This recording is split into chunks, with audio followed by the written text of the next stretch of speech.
विचारमंचावर उपस्थित असलेले देशातील संविधान वाचवण्यासाठी मैदानात रणांगणात वयाच्या 85व्या वर्षी एका तरुणाप्रमाणे उतरणारे तुमचे आमचे महाराष्ट्राचे सुपुत्र आणि देशाचे नेते माननीय शरद पवार साहेब, संविधान हक्क परिषद ने आयोजित केलेल्या या कार्यक्रमात उपस्थित असलेले सर्व मान्यवर, सदामामा आहेत, बाळ्यामामा आहेत, आमचे महेश तपासे आहेत, विद्या वेखंडे आहेत, अनिल लाहिरेजी आणि पहाडी आवाजाच्या निशा भगतजी. मी एक बघितलंय की आंबेडकर चळवळीतला गायक असो नाही तर गायिका, त्यांच्या आवाजात जो असा चढ असतो तो साधारण कोणाच्याही आवाजात नसतो. आणि मी निशाताईंकडे बघत होतो की त्या ज्या सूर लावत होत्या तो सूर इतक्या वरच्या पट्ट्यात जायचं की कुठलं एक अगदी क्लासिकल सिंगर, अगदी खूप रियाज केलेला माणूस पण तुमच्यासमोर टिकणार नाही. इथे कमी संख्येने पण उपस्थित असलेले माझे सगळे दर्दी मित्र, माझ्या भगिनी पण उपस्थित आहेत. या लढाईमध्ये संख्या किती हे महत्वाचे नाही आहे, लढायला कोण तयार आहे हे महत्वाचं आहे. गंगा जेव्हा लढाईला सुरुवात होते तेव्हा छोटंसं सैन्य देखील मोठ्या सैन्याला पराभूत करून 1818चा इतिहास घडवू शकतं. आणि आपण सगळे भीमा कोरेगावच्या इतिहासाचे साक्षीदार आहोत की आपली संख्या किती होती, त्यांची संख्या किती होती आणि कसं आपण हे सगळं उलटवून टाकलं. देशासमोर अशा खूप लढाया लढल्या गेल्या, पण आजची लढाई फार मोठी आहे. संविधानासमोर एवढं मोठं आव्हान या देशासमोर कधी उभंच राहिलं नव्हतं. आता अशी भीती वाटायला लागली आहे की हे संविधान बदललं जाईल. ही व्यवस्था आम्हाला नकोय. जे किरण सोनवणेंनी सांगितलं 1950च्या ऑर्गनायझर मध्ये लिहिलेलं होतं. किरण बरोबर आहे. ऑर्गनायझर हे RSSचं मुखपत्र आहे, अजूनही आहे. आणि त्यांनी 1950 साली लिहिलेलं की हा तिरंगा आम्हाला मंजूर नाही. आता काय करतात, घर घर तिरंगा. अहो, तुमच्या पूर्वजांनी 1950 साली जेव्हा संविधान स्वीकारलं भारताने, हम भारत के लोग असं म्हणत, we the people of India असं म्हणत, त्यांनी 1950 सालीच सांगितलं की आम्हाला हे संविधानच मान्य नाही. त्यांनी पुढे जाऊन असं सांगितलं की हा तिरंगाही आम्हाला मान्य नाही. रंगाच्या 3 रंग आहे आणि 3 अंक आला म्हणजे अशुभ आहे. आज जे घर घर तिरंगा सांगतायत, घर घर संविधान सांगतायत, त्यांच्या ऑफिसवरती 1993 पर्यंत कधीच तिरंगा लावला जात नव्हता.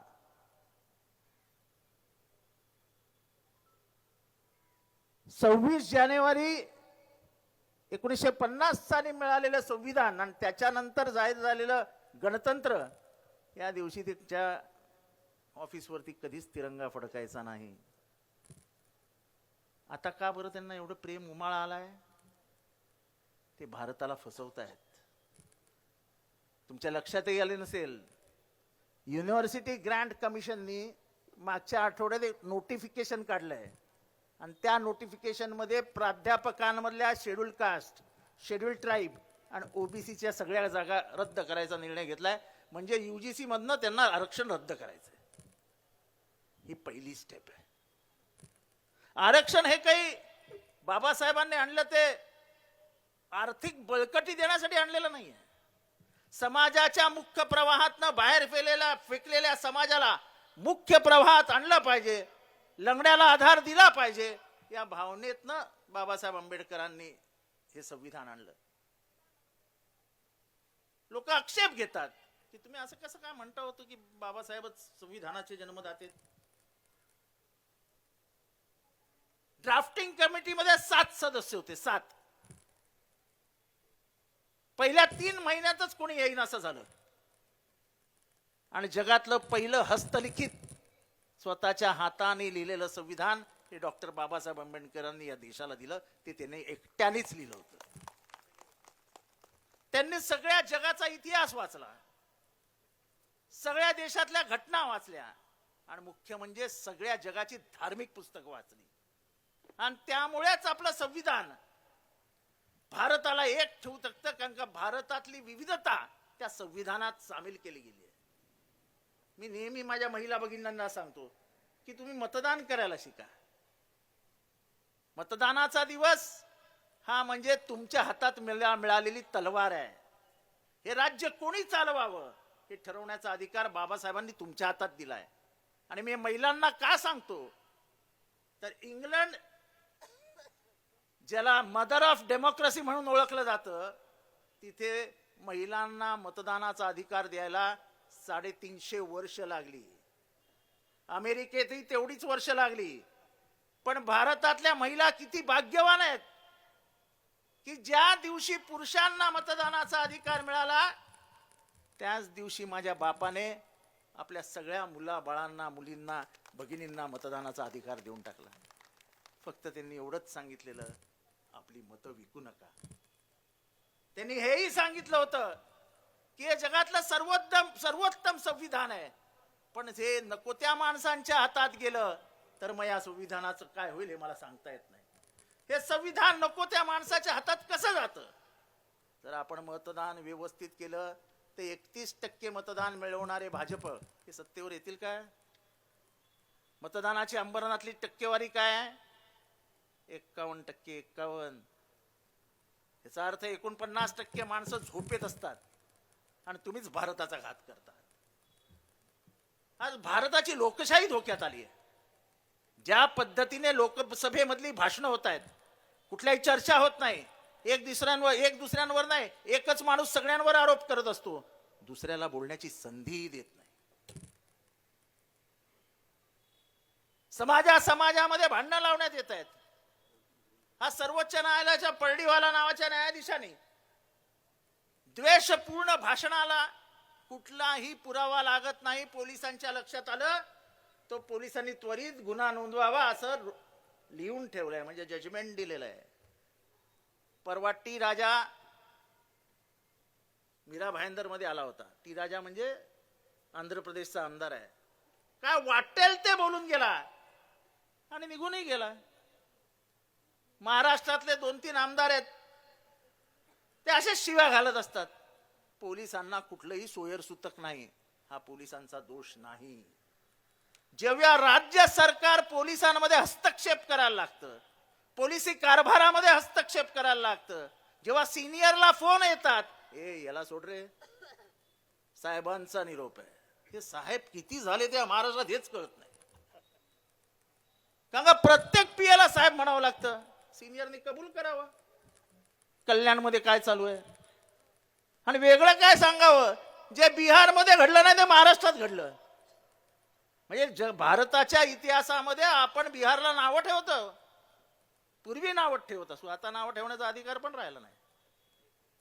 पोलीस स्टेशनच्या म्हणजे त्या पीआयच्या ऑफिसमध्ये गोळीबार आणि 5 मिनिटात त्याचं क्लिपिंग टीव्हीवर.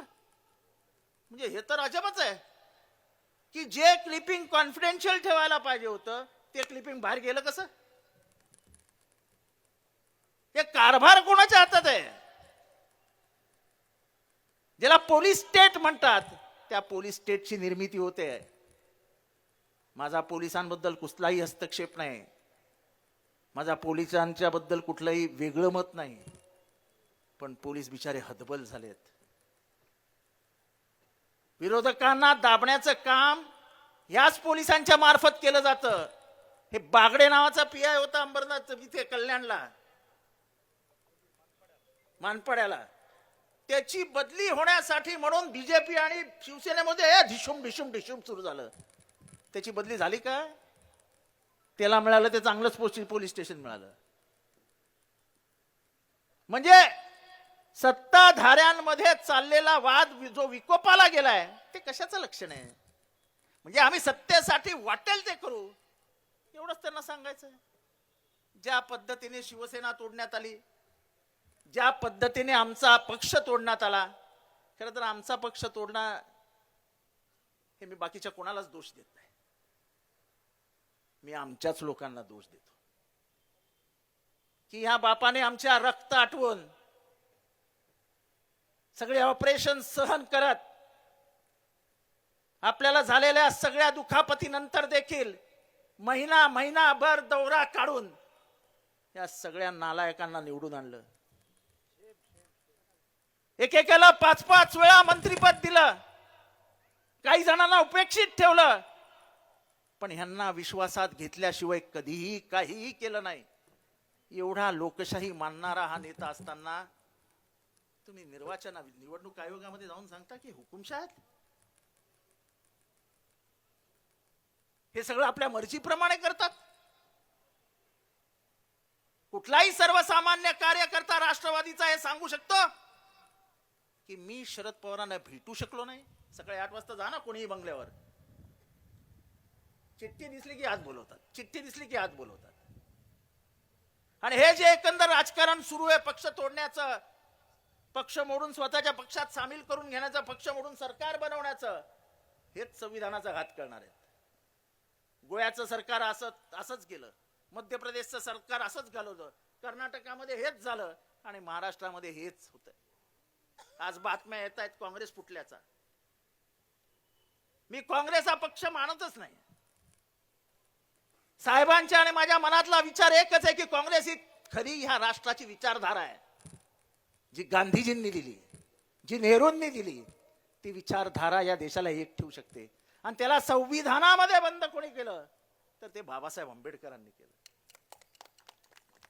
फुलेंनी शिक्षणाचे दरवाजे उघडले. जेवढ्या महिला भगिनी, तुमची निशाची पोरगी तर डॉक्टर आहे, कुठे ती? आपण कसे झालो डॉक्टर? त्या महात्मा फुलेंचे उपकार आपण विसरू शकतो का? आजची एका कंपूची नवीन टोळी तयार झाली आहे, जी महात्मा फुलेंना मिशनरीचे एजंट म्हणतात. मिशनरीचे एजंट म्हणजे ज्या कॉन्व्हेंट शाळा झाल्या आहेत हे महात्मा फुलेंमुळे झाल्या आहेत, असं त्यांचं म्हणणं आहे. जेव्हा आपण संविधान म्हणतो आणि देशाची विविधता म्हणतो, 5 कोस पे बदले पाणी, 5 कोस पे बदले वाणी, म्हणजे काय तर भाषा 5 कोसावर बदलते, पाणी 5 कोसावर बदलतं. असं असताना सुद्धा माझा आणि तुमचा देश एक आहे, तो संविधानामुळे आहे. आणि ते संविधान वाचण्याचं आपल्याला कोणी शिकवलं तर ते महात्मा फुलेंनी शिकवलं. आज मला साहेबांनाही सांगायचं आहे, साहेब, ईशान्य भारतात एक नवीन मोहीम सुरू झाली आहे. माझ्याकडे काही काल फादर्स आले होते, ते रिप्रेझेंटेशन घेऊन आले होते की आसाम आणि परिसरामध्ये एक आदेश काढण्यात आलेला आहे आणि हेमंता बिस्वा शर्मा हे त्या ऑर्गनायझेशनशी चर्चा करतायत. काय त्यांचा आदेश आहे साहेब की मिशनरीची जी शाळा असेल त्या शाळेतनं जीसस क्राइस्टची मूर्ती असेल तर काढून टाकायची, मदर मेरीची मूर्ती असेल तर काढून टाकायची, आणि जर क्रॉस असेल तर काढून टाकायचा. मी हे मानणारच नाही की मिशनरीने जे काम भारतात शिक्षणामध्ये केलं, हॉस्पिटलमध्ये केलं, ते काम दुसऱ्या कुठल्याही कंपनी या भारतात केलेलं नाही. आजही आपल्या भारतामध्ये मॅक्युलेज सिस्टम, एज्युकेशनल सिस्टम चालू आहे. भारताचं संपूर्ण ज्ञान असलेल्या मिशनरी शाळेंनी गरीबातल्या गरीब माणसाला शिक्षण दिलं. मी जेव्हा शाळेत जायचो तेव्हा माझी फी फक्त 70 पैसे होती. मी मिशनरी शाळेत शिकलोय. आजही कुठल्याही चर्च समोर न गेलो की by the name of the father and the holy spirit amen हे म्हटल्याशिवाय मी जातच नाही. पण त्याच्याने माझा कुठे धर्म बुडाला? उद्या माझ्या घरी मागे गणपती आहे.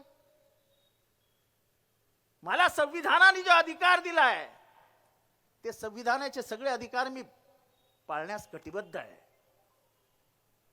काल निखिल वागळेवर हल्ला झाला. कुठे गेले हो तुमचे मूलभूत अधिकार, मूलभूत अधिकारांचं रक्षण? साहेब, निखिल वागळेच्या केसमध्ये घडलं काय तर आदल्या दिवशी दुपारी सांगण्यात आलं की मी सभा उधळणार. साहेब, आम्ही जर असं कधी सांगितलं असतं तर आम्हाला रातोरात पोलिसांनी उचलून बंद करून टाकलं असतं. पण ज्या पोराने, ज्या अध्यक्षाने हे सांगितलं तो उजळ माथ्याने रस्त्यावर आला आणि उजळ माथ्याने त्याने निखिल वागळेंची गाडी फोडली. पोलिसांनी त्याला का अटक केली नाही? हल्ला करणाऱ्यांवरती 10 जणांवरती गुन्हे दाखल झाले, पण निखळ वागळेच्या सभेला गेलेल्या 200 माणसांवरती गुन्हे दाखल. त्यांचा काय दोष होता? म्हणजे महाराष्ट्रात काय परिस्थिती आहे? त्या घोसाळकरचा मृत्यू इतका संशयास्पद मृत्यू आहे तो, की आता कोणाकोणाच्या लिंक कुठे कुठे लागतायत. गणपत गायकवाड आणि कंपनी त्यांच्यामध्ये झालेला गोळीबार हा काय महाराष्ट्राला फार शोभनीय नाहीये. महाराष्ट्राची राजकीय संस्कृती कधीच अशी नव्हती, पण ही खालवलेली राजकीय संस्कृती ही महाराष्ट्राच्या अधोगतीला कारणीभूत ठरेल. आमच्या इथे सदा मामा बसलाय. अंबरनाथचं औद्योगिक क्षेत्र कुठल्या पुतळ्या पातळीला गेलंय? आज पुण्यामध्ये जे खून मारामाऱ्या होत आहेत तर कशावरनं होत आहेत?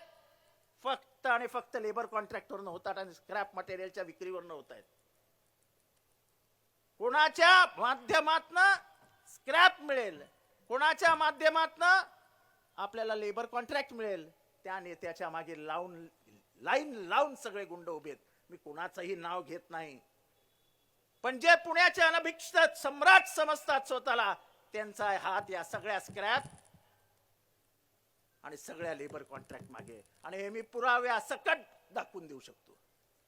आजपर्यंत आम्ही चूप बसलो होतो. आमच्या बोलणाऱ्या मर्यादा होत्या, कारण का साहेब आमच्या समोर असायचे. पण आता जर तुम्ही आमच्या साहेबांवरच येणार असाल तर आम्ही मृत्यू आला तरी चालेल, पण जो कोणी साहेबाला बोलेल त्याला आम्ही सोडणार नाही, ते जाहीरपणाने सांगतो. आणि खरंच या देशाला आता लढाईला उतरायची गरज आहे. आपल्याला लढावं लागेल. आणि या देशाचा इतिहास काही सोपा नाहीये. मी आजता ट्विट केला, आता 1-2 तासापूर्वी, की 1977 ते 1980च्या काळामध्ये काँग्रेसचे दिल्लीतले वरिष्ठ नेते हे सगळे वेगवेगळ्या पक्षात विभागले गेले. आणि इंदिरा गांधींवरती शहा कमिशन लागलं. त्यांना 1 दिवस अटक झाली. त्यांची प्रचंड छळ पूर्ण भारतभर सुरू झाला. त्यांना गेस्ट हाऊस मिळायचं नाही, त्यांना आंघोळीला पाणी मिळायचं नाही, कधी कधी त्यांना पेट्रोल पंपवर पेट्रोल भरू दिलं जायचं नाही. पण एक तरुणांनी फिल इन द ब्लँक्स केल्या, भरलेल्या जागा, म्हणजे रिकाम्या जागा भरा आपल्याला असतं ना प्रश्न उत्तरामध्ये. इंदिरा गांधींनी रिकामा जागा भरल्या, सगळ्या तरुणांना संधी दिली. आणि नवखे तरुण होते, नवखे तरुण ज्यांचा चेहराही मतदारसंघात ओळखीचा नव्हता. मी महाराष्ट्रातलं एक उदाहरण देतो की 1980 साली काश्मीरहून आलेले गुलाम नबी आझाद हे यवतमाळ मतदारसंघातनं जवळजवळ 2 लाख मतांच्या मताधिक्याने निवडून आले होते. नरसिंहराव आपणच निवडून दिले होते. तर लोकशाही मानणारे आम्ही विचारधारा मानणारे आम्ही, कुठे राहिली विचारधारा? जे सकाळी फुले शाहू आंबेडकर तर रात्री बोरवळकर, म्हणजे एका मांडीवरनं दुसऱ्या मांडीवर सरकायला 12 तास खूप झाले हो. म्हणजे अशोक चव्हाणांचं मला तर खूपच आश्चर्य वाटलं. 1952 साली त्यांच्याकडे त्यांच्या घरात मुख्यमंत्री पद आलं. आजपर्यंत ते कायम सत्तेत होते, सगळं उपभोगलं, काँग्रेसने सगळं दिलं, अचानक गेले. कालपर्यंत आमच्याशी एकदम भांडत होते, ही सीट मला पाहिजे, ती सीट मला पाहिजे, आणि ती सीटची ओढाताण करत असतानाच अचानक त्यांनी तो दोरा सोडून दिला आणि गेले. काही काही जणांची नावं येतात, पण ते बिचारे सगळे फोन करून सांगतायत आम्ही काही जाणार नाही, आम्ही काही जाणार नाही. पण हे जे घडतंय हे लक्षात ठेवा मित्रांनो, हे तुम्हाला मला हुकुमशाहीकडे नेते. प्रायव्हेटायझेशन नावाचा जो रोग लागलाय या भारताला, तो तुम्हाला आम्हाला खतम करण्यासाठी आलाय. कशाला आरक्षण मागताय? कोणीच मागू नका. काय मिळणार आहे आरक्षण मागून? सरकारी नोकऱ्या राहिल्यात कुठे? सरकार, महाराष्ट्र सरकारमध्ये तर क्रिस्टल आहे, ज्याचे लाड सगळेच करत असतात. सगळे कॉन्ट्रॅक्ट त्याला, चतुर्थ श्रेणीचे सगळे कॉन्ट्रॅक्ट त्याला. मग चतुर्थ श्रेणी ज्यांच्यासाठी निर्माण झाली आहे त्या आमच्या मागासवर्गीयांनी काय करायचं याचं या सरकारने उत्तर द्यावं. सगळं कॉन्ट्रॅक्ट मध्ये. आता शाळेचं विकेंद्रीकरण करून सेंट्रलायझेशन करण्याचं काम चाललंय. म्हणजे 5 शाळा एकत्र करा.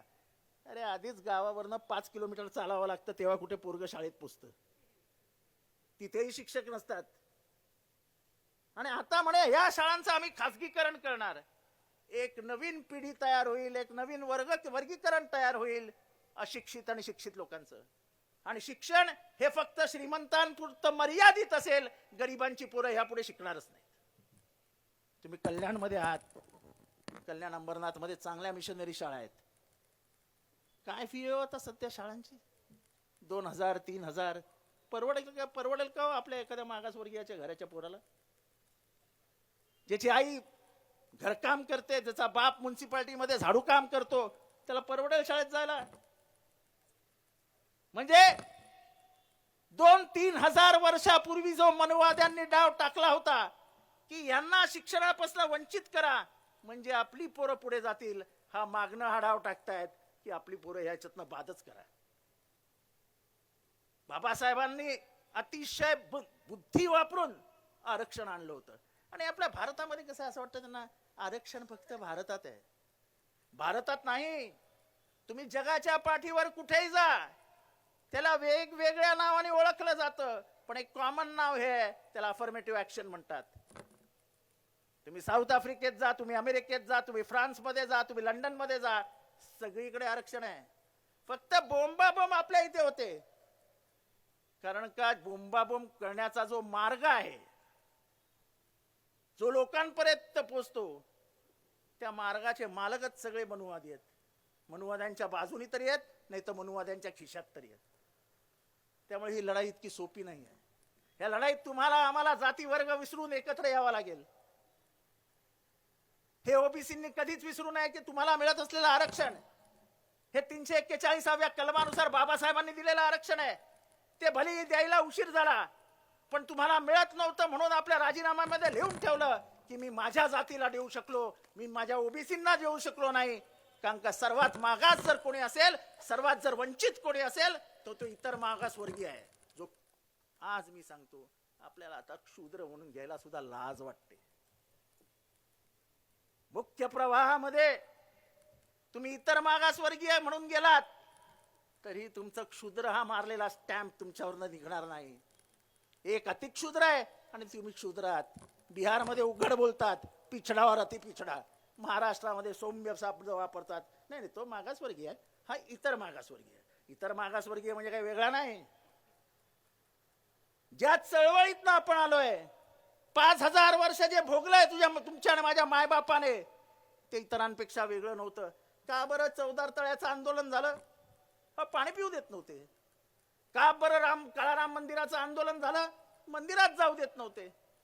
का बरं मनुस्मृती जाळली? कारण का म्हणे हाच कायदा आहे. त्याच कायद्याने बायकांना घरी बसवलं. त्याच कायद्याने इथल्या 95% बहुजनांना शिक्षणापासून वंचित ठेवलं. आणि आता त्यांना तोच कायदा परत आणायचा आहे, पण मागच्या मार्गाने. तेव्हा आपलं शिक्षण, आपलं आरक्षण, आपली सुरक्षितता, आपल्या देशाचं नागरिकत्व हे सगळं जर आपल्या ताब्यात ठेवायचं असेल तर आपल्याला संविधान वाचवावं लागेल. हे कसं शक्य होतं? मी तुम्हाला प्रश्न विचारतोय की जंतर मंतर कायम पोलिसांनी घेरलेला एरिया, तिथे 20 पोरं जातात, संविधान जाळतात आणि डॉक्टर बाबासाहेब आंबेडकर मुर्दाबाद म्हणतात. त्यांच्यावरती देशद्रोहाचा गुन्हा लागत नाही. संविधान जाळणं हा देशद्रोह नाही? ह्याच्यापेक्षा मोठा देशद्रोह काय असेल की ज्या संविधानाने हा देशाचे कायदे चालतात, हा देश चालतो, सर्वोच्च न्यायालय चालतं, तेच जाळून टाकलं. पण हा प्रयोग असतो की समाजातनं रिॲक्शन काय येते ती बघायची. आपण ही रिॲक्शन द्यायला शिकलं पाहिजे. आपण पण उघड्या तोंडाने बोलायला शिकलं पाहिजे. आपला आवाज दाबला जातोय म्हणून आपण शांत बसणार असू तर जे बाबासाहेब आंबेडकरांनी आपल्या हातात दिलं, जे स्वातंत्र्य गांधी नेहरूंनी आपल्या हातात दिलं, जे संविधान बाबासाहेबांनी दिलं, ते आपल्या हातातनं गेलं म्हणून समजा. कारण आत्ता जे सत्तेवर बसलेत त्यांचं स्वातंत्र्यामध्येही कुठलं योगदान नव्हतं आणि त्यांचं संविधानामध्येही कुठलं योगदान नव्हतं, कारण का त्यांचा संविधानावर विश्वासच नाही. तेव्हा तुम्हाला मला मिळालेला तिरंगा, तुम्हाला मिळालेलं स्वातंत्र्य आणि तुम्हाला आणि मला मिळालेलं संविधान हे जर वाजवायचं असेल तर येणाऱ्या काळामध्ये मैदानात उतरून आपल्याला क्रांती घडवावी लागेल, आपल्याला बोलावं लागेल, आपल्याला मतदान करावं लागेल आणि एक नवीन पिढी जन्माला घालावी लागेल, जी पिढी ह्याच्या पुढे या देशाचं, या देशाच्या संविधानाचं आणि या देशाच्या स्वातंत्र्याचं रक्षण करेल. आणि म्हणून मी नेहमी सांगतो, बहुजन जुडेगा देश बढेगा. आपणच वेगवेगळ्या मार्गावर असतो. आपले मार्ग एक करूया. आपले मार्ग हे बुद्धाच्या प्रमाणे पुढे जाऊया. आपले मार्ग हे बाबासाहेबांच्या रस्त्याने पुढे नेऊया. आपले मार्ग हे गांधीजींच्या रस्त्याने पुढे नेऊया. या जगामध्ये कुठेही गेलात तर तुम्हाला प्रत्येक नेता कुठे झुकलेला दिसतो? महात्मा गांधींच्या पायाशी. जगातनं आलेला कुठलाही नेते कोणाच्या पायाशी जातो? महात्मा गांधींच्या पायाशी. आपल्याला हा देश गांधी, बुद्ध, आंबेडकरांचा आणि नथुरामाचा तुम्हाला कोणाच्या हातात हवाय? गांधी, बुद्ध आणि आंबेडकर का नथुराम? याची निवड तुम्हाला करायची आहे. जर नथुरामाच्या हातात देश गेला तर या देशात हुकुमशाही आणि फॅसिझम आल्याशिवाय राहणार नाही. आणि आपला संविधान हे फॅसिझमच्या विरुद्धचे सर्वात मोठे हत्यार आहे. ते संविधान वाचवा, हे देश वाचवा. आज तुम्ही केलेलं, भले संख्या कमी आहे त्याच्याने काय फरक पडत नाही, पण 4-2 लोक विचार घेऊन जातील, विचार पसरवतील. हे विचार पसरवणं खूप गरजेचं आहे. असेच विचार पसरले तर समाजामध्ये कुठेतरी विद्रोह तयार होईल. या विद्रोह आणि त्याचा आवाज जरी कोणीही कितीही बंद करण्याचा प्रयत्न केला तरी आमच्यासारखे शरद पवारांच्या तालमीत तयार झालेले राजकीय कार्यकर्ते हे असेच ओरडत राहू. कधीही कुठलीही गोळी आली तर काहीही जीवाची पर्वा नाही. सर पे कफन बांध के निकले. आम्ही लढू आणि जिंकू. आणि म्हणून मी नेहमी घोषणा देतो, लढेंगे लढेंगे. जय हिंद, जय महाराष्ट्र, जय भीम. देश विदेशातील प्रत्येक घडामोडींचे लाईव्ह अपडेट मिळवण्यासाठी आता साम टीव्हीच्या सर्व सोशल मीडिया प्लॅटफॉर्मला लाईक, फॉलो आणि सबस्क्राईब करा. तसंच सर्व नोटिफिकेशनसाठी बेल आयकॉन प्रेस करायला विसरू नका.